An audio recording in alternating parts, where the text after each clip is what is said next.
Et c'est le moment d'offrir un peu de visibilité à ces sujets restés dans l'ombre cette semaine avec mes deux collaboratrices, les affectatrices parlementaires de Radio-Canada, Marie-Hélène Tremblay à Québec, Fanny Olivier à Ottawa. Bonjour à vous deux.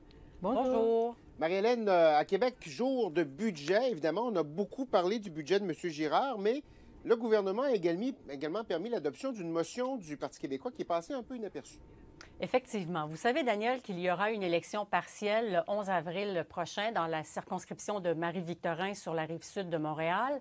François Legault aimerait bien ravir cette circonscription qui était un château fort péquiste.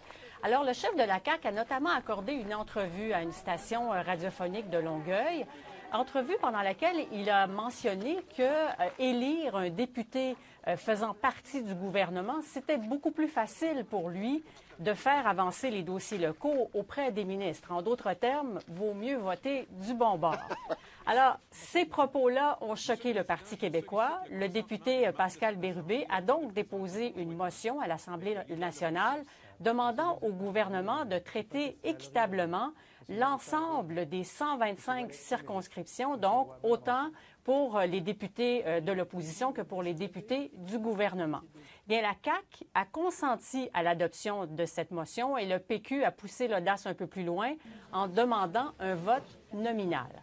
Bien sûr, Daniel, une motion, c'est plus symbolique qu'autre chose, mais ce qui aura une incidence, assurément, c'est le choix des électeurs dans Marie-Victorin.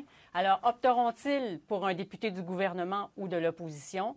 On aura la réponse dans la soirée du 11 avril. La fameuse notion de voter du bon bord. Ça fait longtemps qu'on ne l'avait pas entendue, celle-là, quand même, dans le discours politique. Effectivement.